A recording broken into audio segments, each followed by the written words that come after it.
All right, I will get started to be respectful of everyone's time. So thank you everyone for joining our merit planning and budgeting event from CCA. I wanted to say thank you very much to everyone for being so flexible. I know we were going to meet in person, but I hope I gave you an excuse to work from home today. Um, and I'm glad to see so many of you were able to join. Looks like I was told maybe the numbers have like ticked up in terms of attendance because we did make it webinar. I know we are shortened a little bit on time, but this was going to be about like a half hour or so of networking and then an hour of the panel. So what we're going to do today is we'll start off with the panel, and then I know that many of you are on this call because you're probably either in the process of your merit planning or you're in the process of validating them right now. So I'm guessing that many of you have questions. So what I was going to do was panel, of course, we're gonna talk to these experts on the line today and ask them. There are some canned questions I already have that I'm pretty sure that you guys have as well. But gonna open it up at about 5:30 for just ad hoc questions that you guys want to ask the group. So if you wanted, you guys could start putting your questions into the chat while we're chatting with the panelists. But I'll only get to the questions at like 5:30. I won't watch the chat the first half hour here. Okay. I do want to say, I know this, I might have everyone's attention a little bit more in the beginning. So I'm going to point out that we do actually have another event coming up. The next one that we have is in February. It'll be February 1st, 2023. Chris on the line right now is actually the one who's going to be moderating it from CCA. It's going to be on pay transparency. Seems that's the other big topic right now, right? So I know that New York City kicked off earlier this month. California will go into place. Washington State will go into place. So we will have Christine Hendrickson from Syndio that will go ahead and present for us. Okay, so that will be February. We'll send around the registration link for that and all. I do see, I told you I wouldn't watch the chat, but I did see one question pop up about if are we going to actually share the merit budgets. That's not necessarily what this call is about. It's more about the planning, budgeting, philosophy slash administration questions. If you are willing to share your budgets, please feel free to do so. But majority of the folks on the line will most likely share um, relative numbers, right? Not numbers, right? Relative situation. They'll say, hey, for the US, we're going a little bit higher. Hey, for if we had a discretionary budget, we're planning to make that a little bigger and so on. So it's not going to be exact numbers. I don't expect anyone to share that either. And none of these panelists will do that either. Okay. But with that, I want to get us started here on the line. Um, so the panelists, so that I don't like give the wrong information, I'm going to actually have them go ahead and introduce themselves. And then let me just call them out so that they can do their introduction first. For those of you on the line, if you wanted to cut your camera, that's fine. And I know the rest of us, the panelists and I will stay on camera for the rest of the hour. Okay. I'll go ahead and start with John, just because I'm picking on you, John, because you're on my left. All right, go ahead, John, with your Yeah, introduction. no worries. And I wouldn't be surprised if somebody asked me to cut my camera. But my name is John Nolan. I'm the director of compensation at Exelon. Exelon was a integrated energy company up until this year. We separated into generation and then just a pure utility now.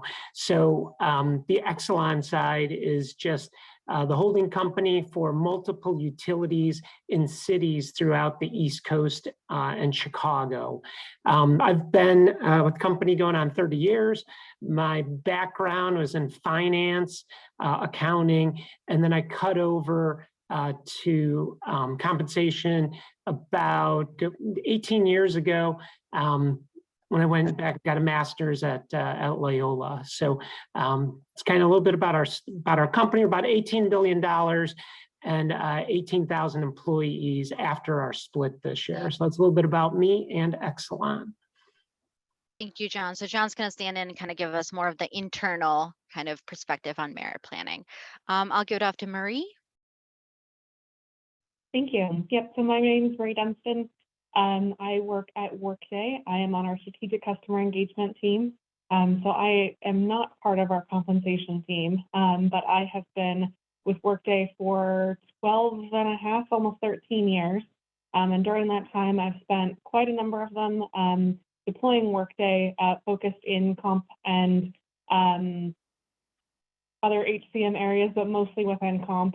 And then I've moved over to our product management side, where I'm our team's expert in compensation. So I have a lot of experience working with the system and how we interact with our customers around compensation or compensation practices. So I've seen what a lot of customers do, but I don't get involved in Workday's specific internal compensation. Thank you, Marie. And we all know that every time we're working with the comp tool, folks, it's our best friend during comp planning season. Jason? Thanks. Jason Brooks, Managing Director at KPMG, and I lead our compensation consulting team. So working with companies of all sizes, both public and private, on all aspects of compensation plan and levels and design. Thank you, Jason. Jason's going to provide that external perspective for us. And then Jennifer? Yeah, I'm Jennifer Martin, Director of Total Rewards at US Cellular. And so I handle both compensation and benefits. And I've been with US Cellular for about 4 years now. And US Cellular is actually headquartered in Chicago. And we have about half of our associates on the corporate side, and then about half of our associates are in retail and customer support all over the country. But we do have a lot of our employees that are actually more rural areas. So because that's really what we specialize in for our cellular service. And I have been doing compensation for about 20 years. I actually started out in an HRBP role and then moved over into compensation and benefits and have not wanted to go back. And yeah, that's me. All right, thank you guys. I did preface the panelists already that just to make it a little bit more fun and exciting, I know that trying to replicate what we would have been doing in person, we won't be able to do so in a webinar, but gonna try and make it a little bit lighthearted. I have a little bit of a game, so it's called This or That. So I kind of present two options to the panelists, and they have about like 1 or 2 seconds to reply to me. So I'll say something like salt and pepper, and then you've got 1 second to say whatever it is. It kind of gives you insight into how somebody thinks. Okay, so I'm going to start with John. Right, coffee or tea? Well, I'm sorry, what was that? Coffee or tea? Coffee. All right, Marie, cookies or brownies? Cookies. All right, peanut butter or jelly, Jason? Peanut butter. Okay, for Jennifer, Coke or Pepsi? Pepsi. That was the wrong answer, Jennifer. All right, I will switch it over to something a little bit more comp. So for John, job grade or job level? Grade. Okay. All right, Marie, midpoint or median? Midpoint. Okay. For Jason, labor market or workforce? Workforce. All right, Jennifer, bonus or STIP? Bonus. Yes. All right. What I wanted to set the stage with, because there's so many different ways terms that we use for the exact same things. And I know the other one is, do you call it merit or do you call it annual increase? All right. So I wanted to start with that. How about I start with Marie? With the folks that you are helping putting into the system, are they usually calling it merit planning or are they calling it annual increase planning? It really depends. So in the system, if you were actually looking at Workday, how we phrase things, we use the term merit. But we definitely have customers who look at, overwriting that to annual increase planning, or annual planning, or a number of different other variations. So it's not always merit, but merit is kind of how we talk about it within our community, knowing that there are a bunch of different names for it. Okay. John? Yeah, I was going to say, we've struggled with naming convention as well. And just for our organization, we felt that merit was, more in line with performance. If you just call it annual increase or something, it could be something that's expected. So we try to, we kind of go with merit, so it's more tied with performance. I mean, that's just our perspective. All right, thank you. Jennifer or Jason? Yeah, I was just going to say for the exact same reason, as long as we're tying the performance rating to the merit increase, we'll continue to call it merit. Yeah, I'd say that's the typical approach. I will say I had one client, and I've only had one client do this in my career, but they actually provided 2 separate adjustments and had different communications related to it. And to get very specific and tactical, they had the market adjustment, and that requires some level of transparency around how they're benchmarking and what the market is. But they separated that, and that was purely a market-based adjustment to take it out of that performance criteria, and just said, everyone's getting this based on the way the market is for talent. And then there was the separate merit that was then tied to the performance and a separate set of conversations. Very interesting. Go ahead, John. Yeah, I apologize for being a chronic hand raiser here. But Jason, we are considering doing that exact thing for this go around. I don't know how everybody else has, dealt with this inflating market and increasing pay, but we've had to do market adjustments for different challenging jobs throughout the last year. And the leadership is considering doing another one here at the merit time. So we're considering providing a merit line for what our merit budget will be, and then for those groups, because the market range may have moved, we may also give them a market adjustment at the same time, and we'll break that down into 2 different lines on the statement, one for merit and one for market adjustment. So it's just funny you mentioned that. We're dealing with that exact thing right now. Yeah, the client found it very helpful for those exact reasons. Obviously, it can be hard to communicate when someone finds out that a different group got a higher market increase than they did. Like I said, it requires a level of transparency that the company is comfortable with communicating. But they found it very useful for those exact reasons when they have very dynamic talent markets. I would caution, though, for any company that's public, that just adds another layer of confusion potentially as you try to go shareholder communication. So as part of the process, they actually backed off for the NEOs to only have one sort of adjustment and use the same sort of calibration behind the scenes, but for purposes of committee action and disclosure, just had one sort of adjustment. Just found it was cleaner to disclose to the external market. So just a consideration there if you're dealing with this for public companies. I guess if I could add, so we don't have a formal way of doing market adjustments like what you might be considering, John. But one thing that we really try to do is separate different times of the year. So for example, we somewhat discourage promotions occurring right during merit. We like for those things to be separate. So we tend to do our market adjustments more in the fall once the surveys come out. And then we have our merit process that happens at the beginning of the year. We just really like for people to see those things as separate. And I think there's varying ways, to look at that, but that's at least been our philosophy. You actually brought up a good point, Jennifer, on like blackout periods, right? So periods in which you cannot do a promotion or a lateral move or other adjustments because we're in the thick of things and making planning decisions for folks. It looked like Marie was about to unmute her line and say something, and I know I cut you off, but if maybe Marie, is there a specific way folks usually put in a blackout period into Workday? So we have customers who have different thoughts on it. So we don't require a blackout from a system perspective, but we do have customers who absolutely hate the thought of a blackout. They can't handle the thought of actually stopping something that they would consider business as usual.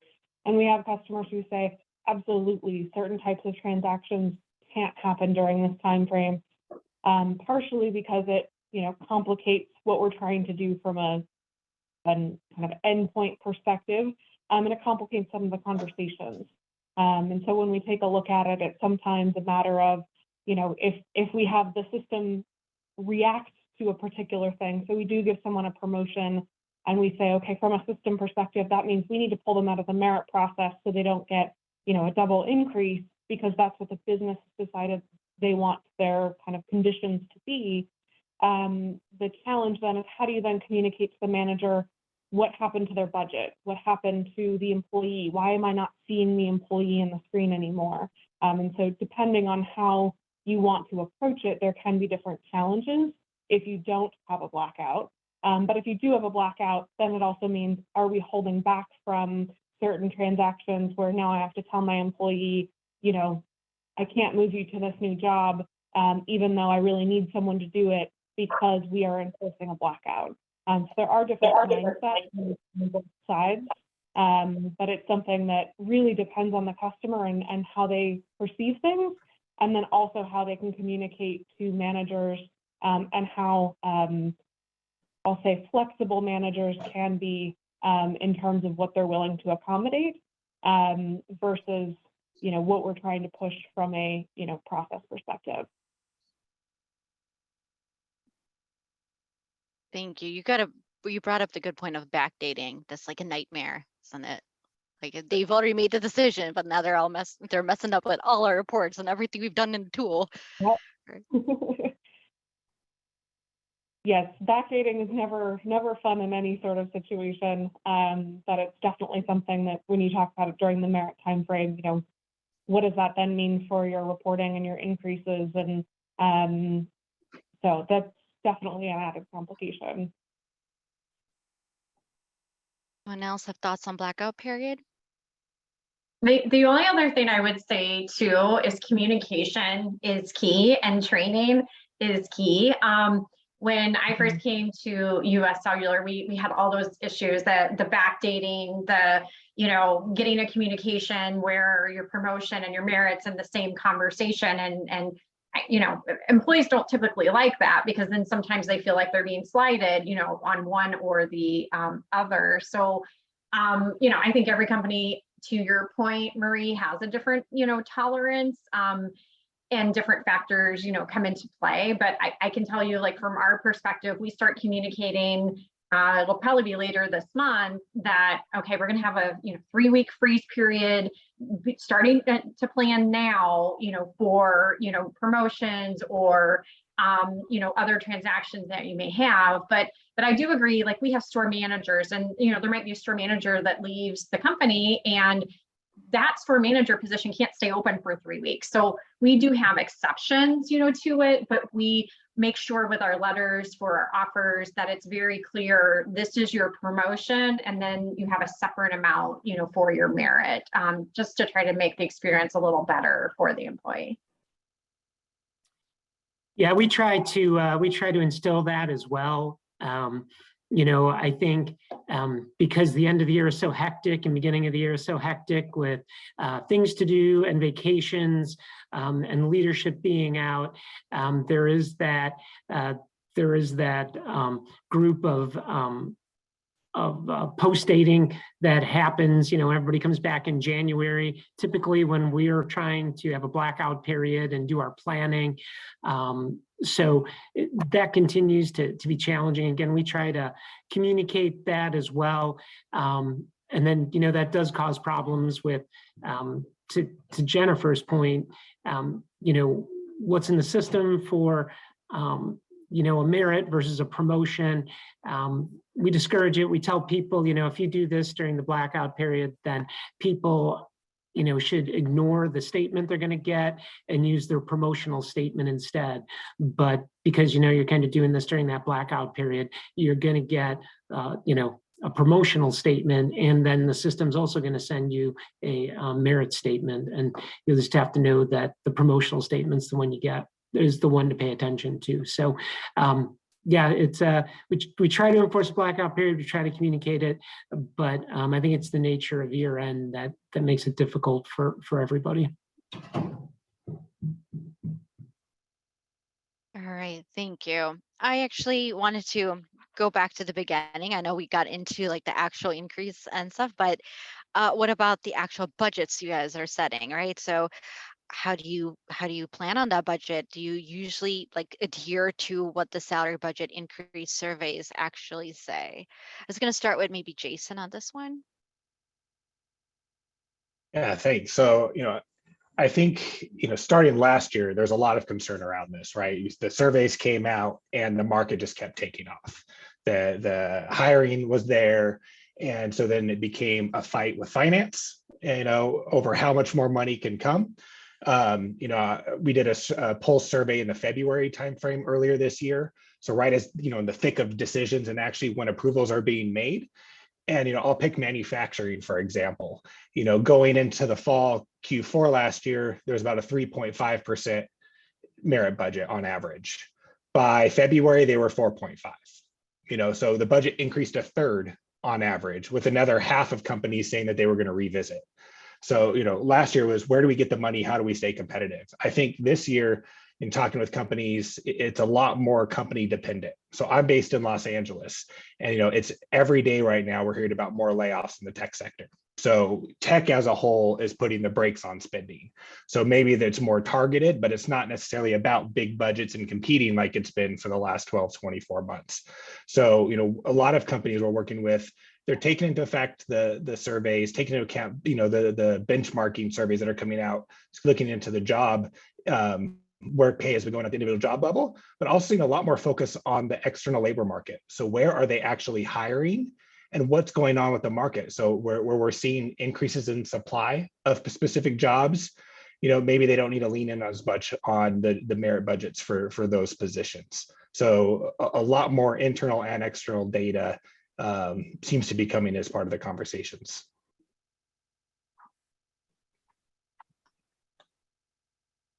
Go ahead, John. It seems you. Yeah, so we have a multitude of issues, many of the same Jason mentioned. It's about being competitive to the external market. It's about what's affordable for the company, recruiting, attraction, retention, market reference ranges. I'm sure everybody's refreshing those now that they're getting the survey data in. If those ranges are jumping higher than your merit increase, do you try to hold people whole in their comp ratio? I know we have a lot of savvy employees who know their comp ratio, and if they feel like their comp ratio declines over the year, they've had a real decrease, regardless of what their merit was. So, like Jason said, it's been a wrestling match with what's affordable, how can we be competitive in the market. I feel like we get pulled in two directions all the time. We've got to pay more, we've got to be more competitive in the market. It's almost like a schizophrenic kind of feeling. And then you get the finance side. What are we doing? We're overspending. We're out of whack with, where we're supposed to be. So, tap the brakes, or, we can't pay that much. And then, you hear from the recruiting and those high leverage professional groups, system security, engineering, things like that. We can't compete. We need to pay more. So, it's been a whiplash effect. And then just on top of that, we have a regulatory aspect for our utility companies, that we have to prove that we're paying to the market and not overpaying. So this year has been really stressful. It's been, we've been looking for market data, all along the year. It seems to be, not all that helpful or hasn't changed all that much. And, we are already also fielding a lot of questions and emails from employees who are saying, hey, I know inflation's at 8%. That's what we're doing, right? 8%, that's got to be something like that, right? So there's a lot of education we're trying to provide to temper people's expectations, but still be competitive and be attractive to the market and retain our talent. Can I ask a question about what you just said, if that's okay, John? Yeah. So we have been struggling with the messaging. And so when you say education, some of what we're trying to do is, educating on our, entire total rewards, our total rewards philosophy, as an example, we're not seeing a lot of our jobs moving, they're not moving 8 to 10%. So we try to, talk about where our employees are to market, but what types of education are you guys doing? Yeah, so we already have had some Q&As.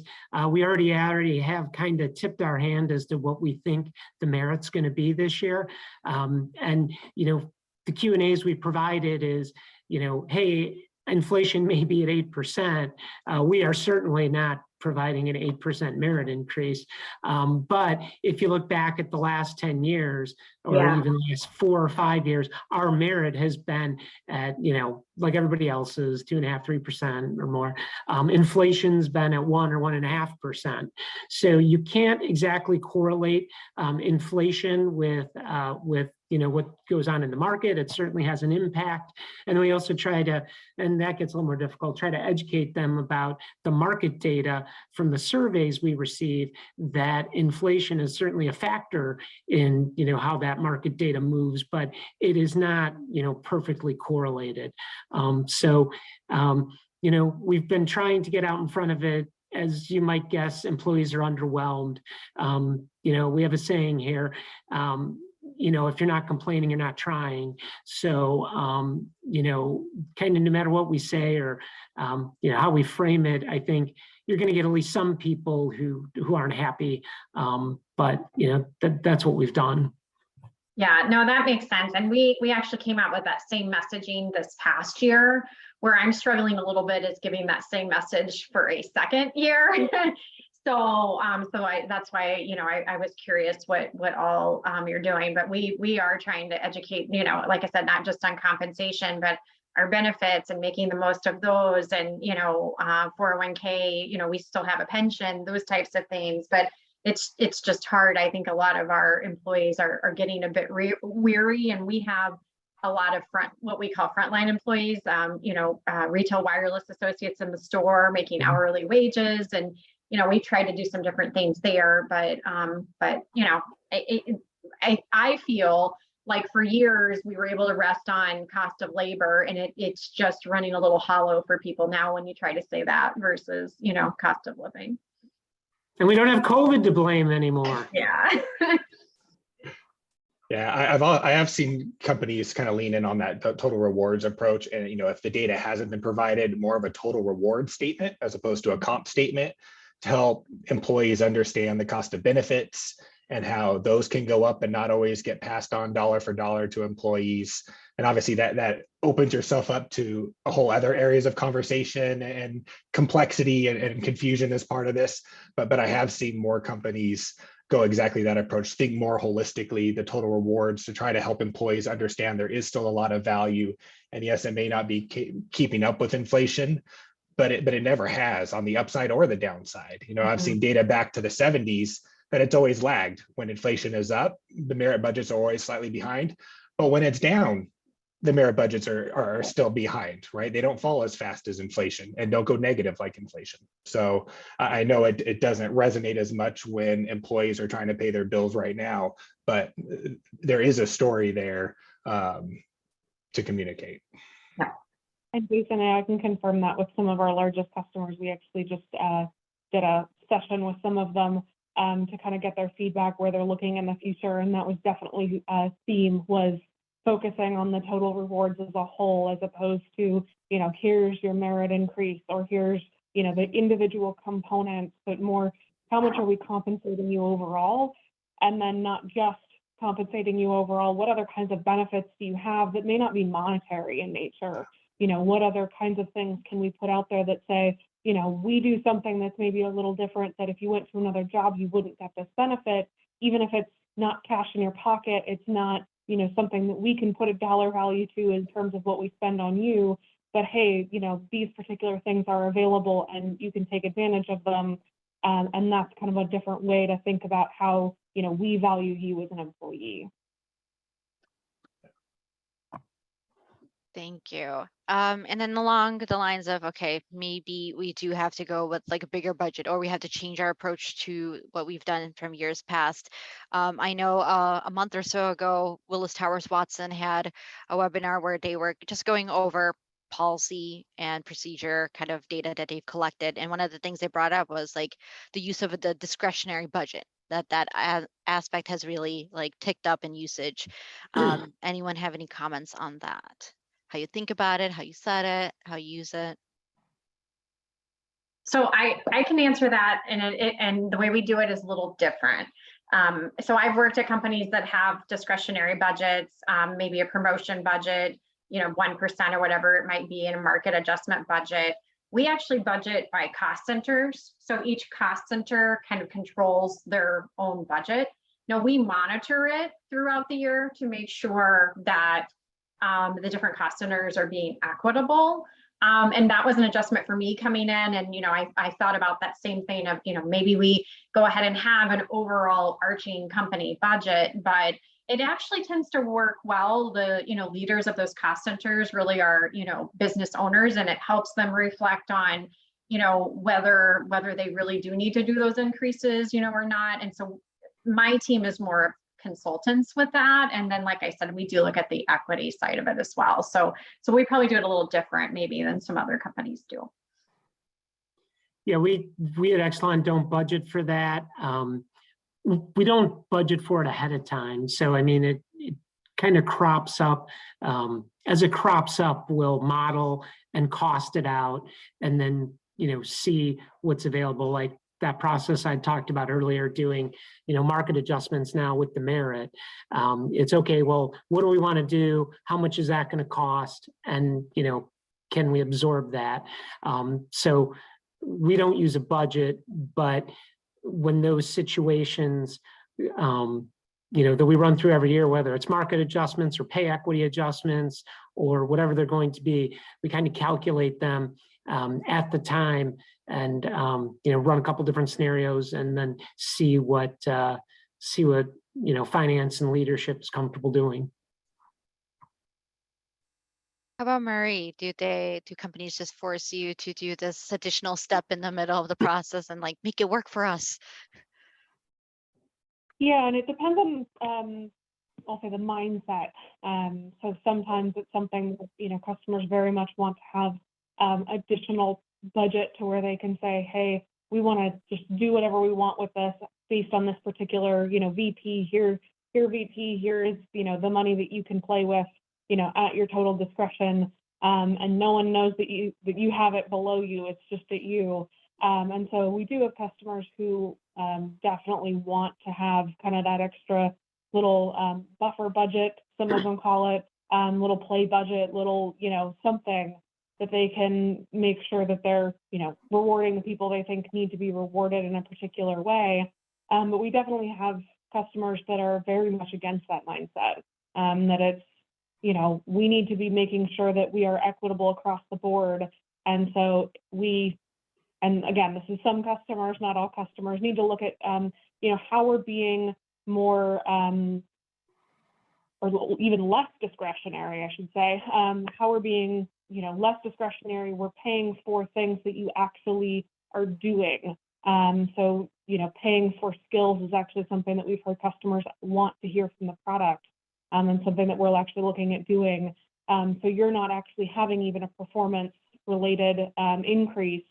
We're giving you an increase based on, the value that we can say you bring to the company based on, the skills that you have that contribute to your job. So it's kind of across the board in terms of what we see. And some people are moving away from having any level of discretion in their increases.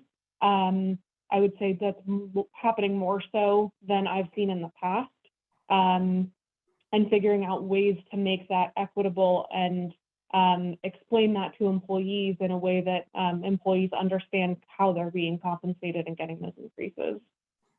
Yeah, just to add on, for those companies with discretion, I am seeing more focus on the controls and the documentation related to the use of the discretion.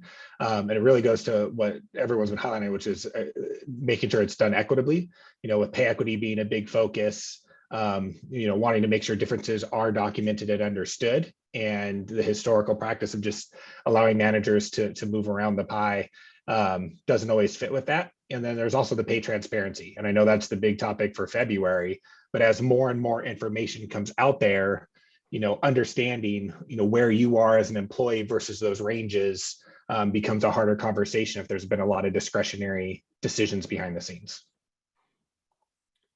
Yeah, and I must admit, we've been running into that as well. And it's the balance, right? It's in our philosophy, pay for performance, right?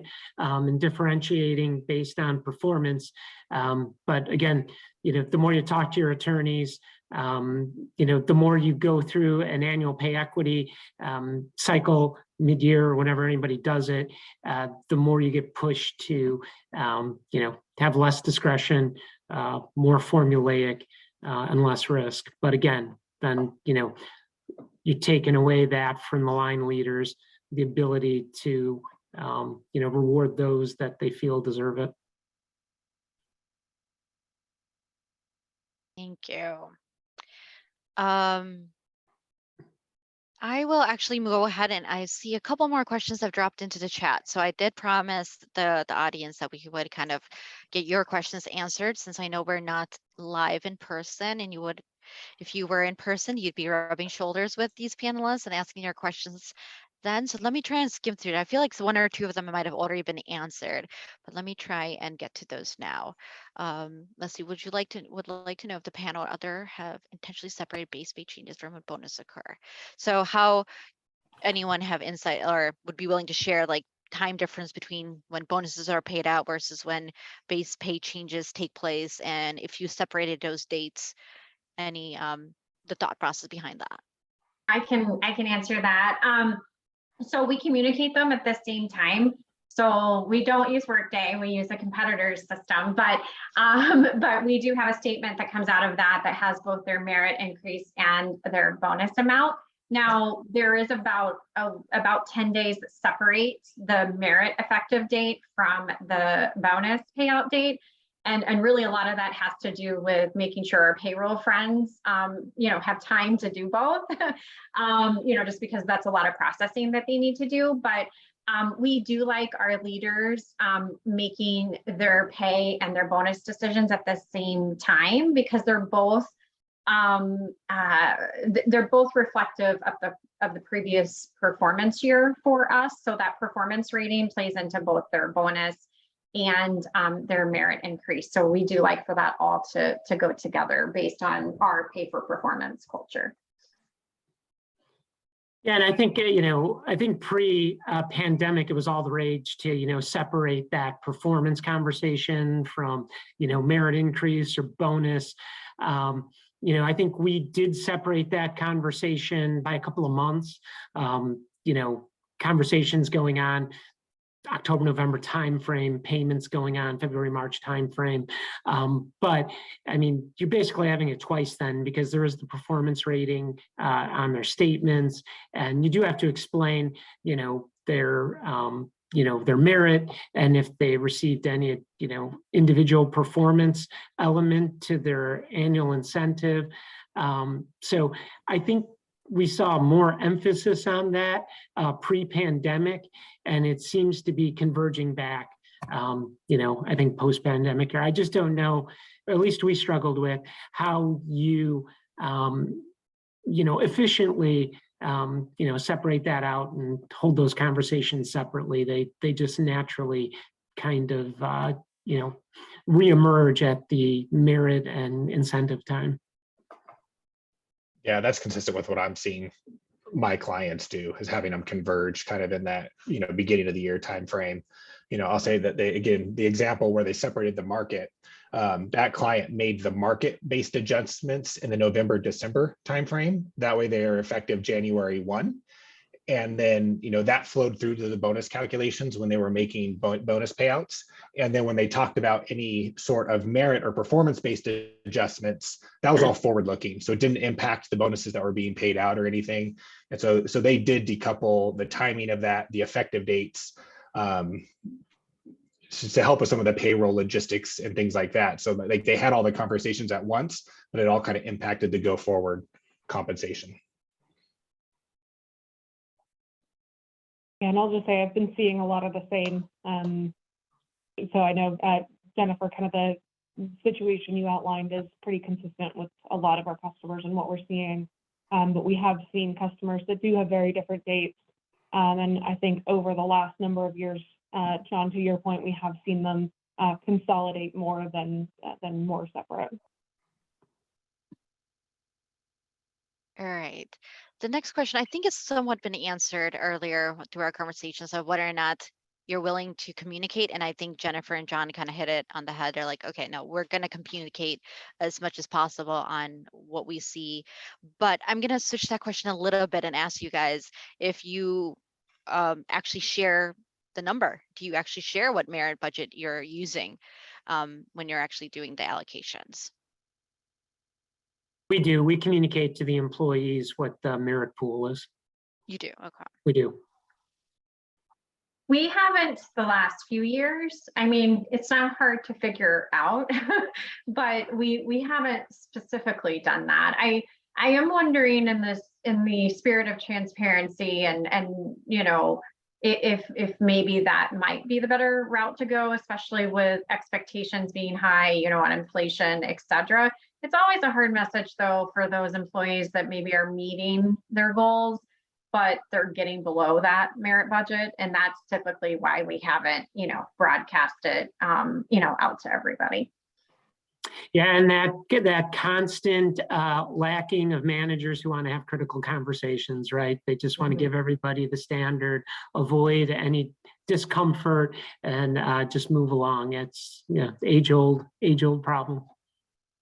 Yep, and I think, John, that's why we see a lot of our customers don't want to communicate what that is to the employees, because they worry that, you know, managers will just give everyone the same number across the board. They don't have to have that conversation. Whereas if you don't advertise that, you can get maybe some more, I'll say, thoughtful responses for increases. But yes, it does make it very hard to have a conversation with an employee if they're getting less than that number. And so that can make it very challenging to disclose that.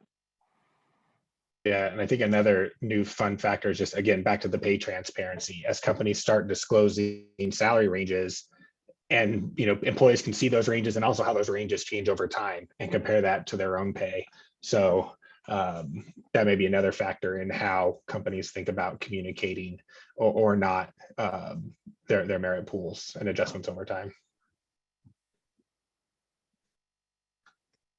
I can very quickly put on my United Airlines hat and share as well the fact that we do actually share the amount, the budget amount, but we don't share the discretionary budget information. Actually, like I think what John and Jennifer were saying, some people don't even know it exists. All right. I know that Susan, thank you for pointing out. Yes, that's such a key message, the difference between cost of labor and cost of living. Dave asked regarding are companies kind of thinking about doing just a uniform increase? The salary survey data, I know Mercer has come out so far. We're waiting on Willis, and I think we're waiting on Radford as well, but it's coming out a little higher, right? So I know that it's maybe the decision is uniform increases across, or are companies starting to think, continue with differentiating as we had done in past years? Any comments on that? Yeah, since I already mentioned a little bit on, some customers are looking at how to involve less discretion. There are customers that we've worked with that are trying to do a hybrid approach, which I think is really interesting. So taking a certain percent of their budget and saying, you know, everyone's going to get X as an increase based on certain factors. Maybe, you know, that'll vary depending on, you know, certain populations. But that, you know, half of our budget or 3/4 of our budget is going to be applied automatically, and there's no discretion involved in that. And then we're going to leave a little bit of, for the managers to go through and say, you know, based on performance, this individual or that individual should get an extra little bit of an increase, kind of, I'll say, based on performance, but then trying to just make sure that that's more limited in nature, even though it does still exist. Yeah, I think the jury's still out. I'm working with a client right now that is considering that exact approach, but also looking at what it looks like if they got highly differentiated across different jobs, different locations, just based on what they're seeing in the recruiting, the retention, and more different dynamics across their workforce, just to kind of understand the impact and what the math may look like, what percents may work out across, to help kind of inform that ultimate decision. Yeah, and I we, think Jason, good. oh, sorry, John. I think part of that, you mentioned the percent. That's part of the challenge is if you end up saying, okay, we're going to give everyone an increase and it's based on X percent, is that a meaningful enough value that employees are going to feel like it's really worth it to them to actually give them that value? Sorry, John, go ahead. Yeah, no, like I said, yeah, I mean, our philosophy is we try to pay for performance, we try to instill differentiation. But again, like I said, the pressures that keep that from being as, successful as we'd like. And then, that situation I talked about earlier in the conversation where if we're going to do market adjustments on top of merit, well then, in order to kind of reduce game playing, then, we're saying, okay, we're going to give those people who are going to get adjustments the full merit. And then again, we're sacrificing pay for performance, just giving that straight merit to them, and then the market on top of it. So again, yeah, we do continue to kind of see the deterioration of pay for performance and more of just a straight amount for everybody. Thank you.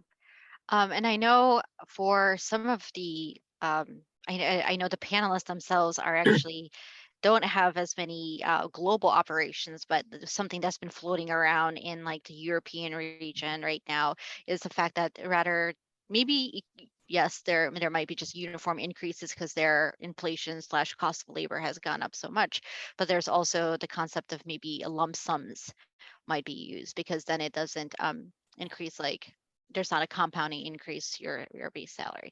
So have you guys heard anything like that yet?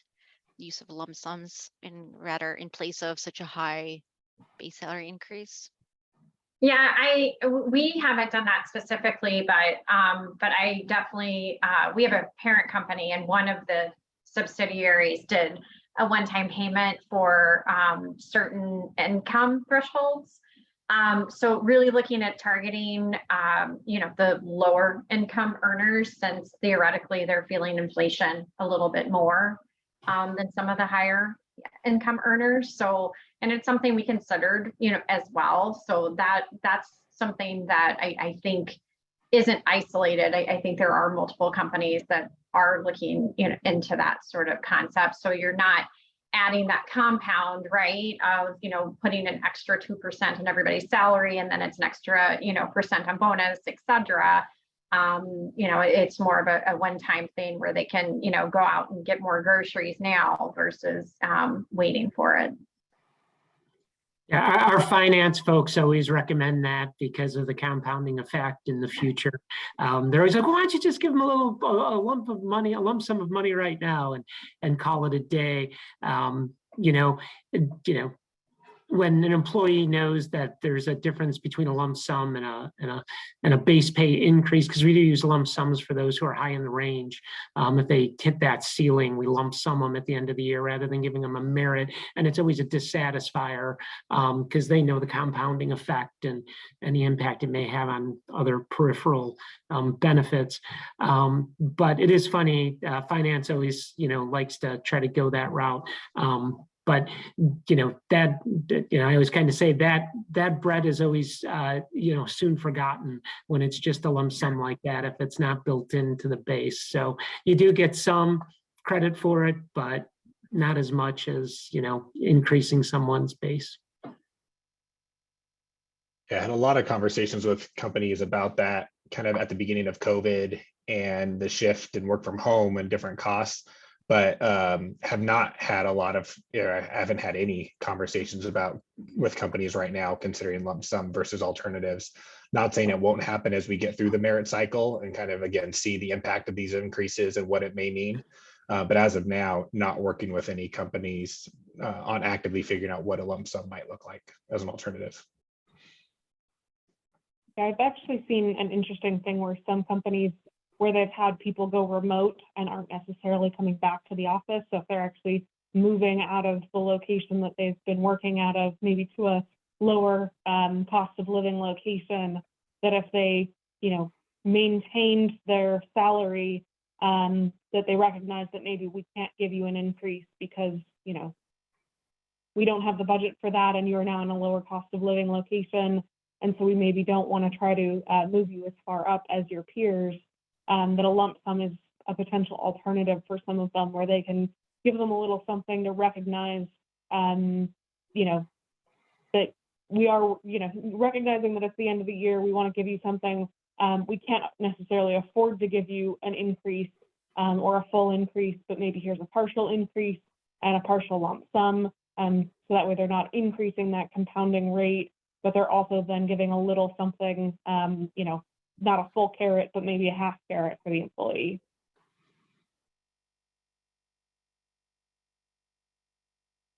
Thank you, guys. See that there aren't that any new questions. I know we have a couple more minutes, guys. If you have any questions that haven't been answered yet, please put them in the chat. I know when we started off this call, we had mentioned, hey, no, we're not actually sharing the exact merit increase figures publicly with everyone. I know a lot of you are probably in the process of thinking them through and actually trying to get finance to sign off, right? So we're not going to be sharing amounts, but I do know that quite a few companies have this. What Jason was saying in the beginning was some companies do use the survey data as their guide in order to determine those ranges, those budgets. With the remaining time that we have, oh, there's a new question. Can we do a pulse if companies are increasing budgets versus last year? I don't believe that we can. I'll leave it to the panelists if you guys wanted to weigh in on that. If not, that's fine. Yeah, I mean, I'm happy to say directionally, yeah, we're higher than last year. I must admit, in the last couple of years, I was kidding about blaming COVID, but we did kind of pause a little bit to say, hey, this COVID market is different. We don't know if we can rely on the market data as much. So, we kind of held, budgets kind of steady. But this year we've had to go higher just because we didn't last year. I would say last year we went higher for the first time in a long time. And we set our budgets for the most part. I know John has talked about kind of that push and pull with finance. And so it's usually mid-year. And this past year, there was a huge exception made to go higher, because of where all those surveys, that conference board survey that everybody kind of, had to answer to this past year. So I don't know that I would say we're going to go even higher than where we went last year, but I would say, these last couple of years, we're definitely going higher than we did in the past. I think it depends on the industry too. I know Jason mentioned earlier about, tech sector being a little dicey at the moment and layoffs. So I think there are certain industries that are definitely looking at lower budgets. Some that are probably looking at about consistent, and then some that are definitely looking at higher budgets. Yeah, I'd say the majority, particularly over the summer, we're projecting higher budgets, flat or higher than last year, taking into account whether or not mid-year adjustments were made, because I know a number of companies considered that. But like Marie said, starting to see a little more differentiation in how companies are talking about it, just based on the sector dynamics that we're seeing as the year progresses. But I'd say, going into this cycle, most companies were expecting to have to try to keep it as high, if not higher than last year's, just to stay competitive with the way the market was going and the way the inflation keeps going up. Yeah, and the one thing that has helped with finance is, I think, at least for us, that's been one of the hotter markets. So they have been seeing turnover and having retention and recruiting issues. So, it is funny that you'll have a finance director calling you one moment, needing an exception to pay an external person more than, the guidelines. And then in the next meeting telling you, comp, you can't keep giving away the store with these higher merit increases. So it is funny.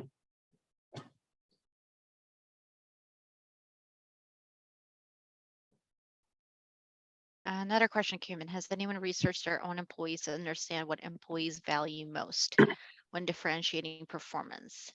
Is it the budget? Is it the bonus, LTI? Yeah, I'll say that we actually do that internally. So we have a piece of functionality that we actually every week ask a number of questions to our employees and get feedback based on, employee sentiment, values. And so we've actually asked and answered those questions in terms of what we value. And so we know that, internally Workday is considering that when they give us increases or when they evaluate what budgets look like for different areas of compensation and benefits as well. So I know that we have some customers that we work with that are doing similar things in a little different ways, but there are customers that are doing that. And if employees know that the company is paying attention to that, I think there's a lot of benefit there in terms of understanding where the company is coming from and at least feeling heard, that even if, maybe you didn't get everything that you wanted as an employee, knowing that they at least understand the direction that you're looking and considering if that's the direction that they can head as an organization.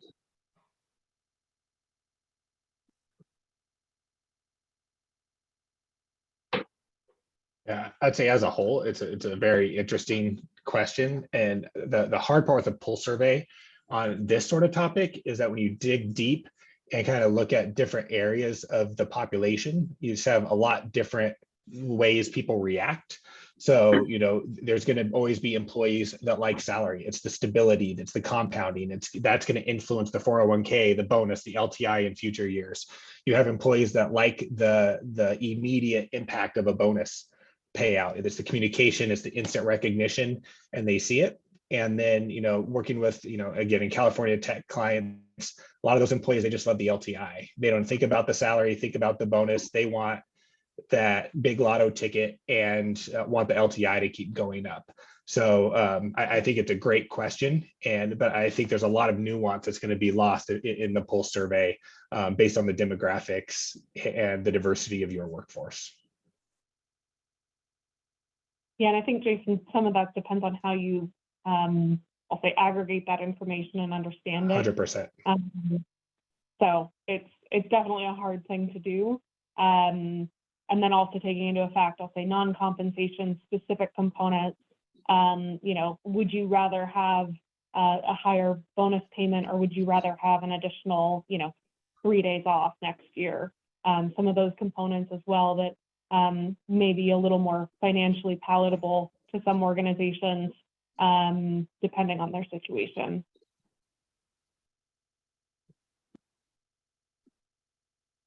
Thank you. And it seems like in the chat, some of you guys have actually shared. So thank you. I think Alton shared and Don. Jennifer, were you about to say something? No. Okay. Let's see. Alton is actually at Kraft Heinz, if I'm not mistaken. All right. That has taken us to 6 o'clock. I don't see any other questions come through. So I'll go ahead and close out here. So thank you very much to our panelists. I appreciate you guys sharing. Oh, John, did you want me to go ahead? I'm sorry. If I could throw in a quick commercial here. We at Exelon actually are recruiting for a senior comp analyst. So if anybody's interested or knows of somebody who is looking for a great new opportunity, please feel free to reach out or send me a resume or just email me, whatever. But we are looking for a senior comp analyst. So thank you. All right, thank you, John. And if you want to continue some of your advertising, CCA actually has a job posting site as well. So if you send us over some information, we could post it out there for you. Okay. Something else had come in. Okay, so Chris has worked for John, and it's a great manager. Well, great shout out for John there.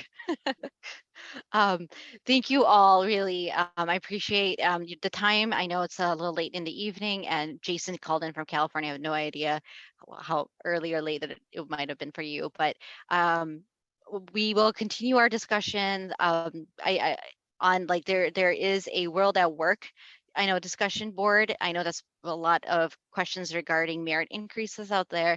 And then for CCA, if you wanted to kind of come back to us, we are on LinkedIn, and I think we're on Twitter and stuff as well.